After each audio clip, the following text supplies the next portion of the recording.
So we have a global strategy with regional implementation. That means that we have strategy developed corporately by a team of people, including myself, business partners, attorneys, senior business partners. It's very important to get a buy-in from high level of management within the company, in our case our CEO.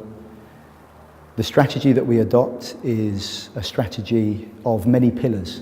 So we have enforcement and investigation, we have legal issues as well, packaging and marketing.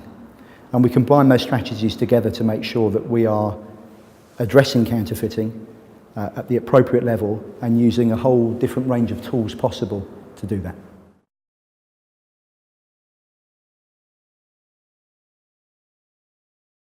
China is the description of China for counterfeiting is it's an engine.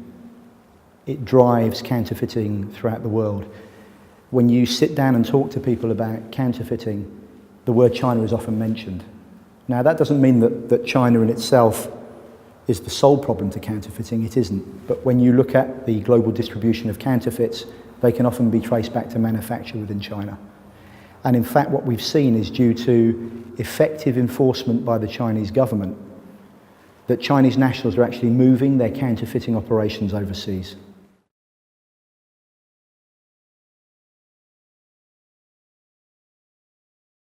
So for HP, we have a global program. So for us, we focus on 3 regions, on Europe, Middle East and Africa, on Asia Pacific and Japan, and on the Americas region.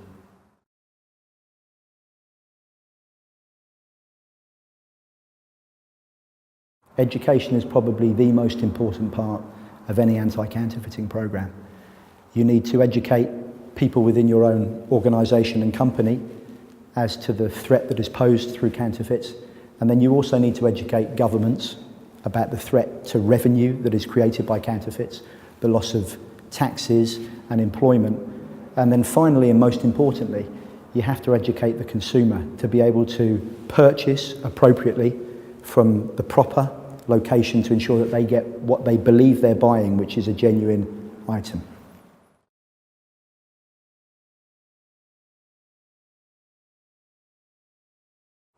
We are going to see an increase in counterfeiting.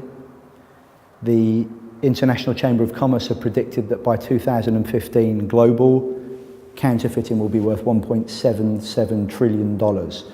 So if anything, it's going to get worse before it gets better.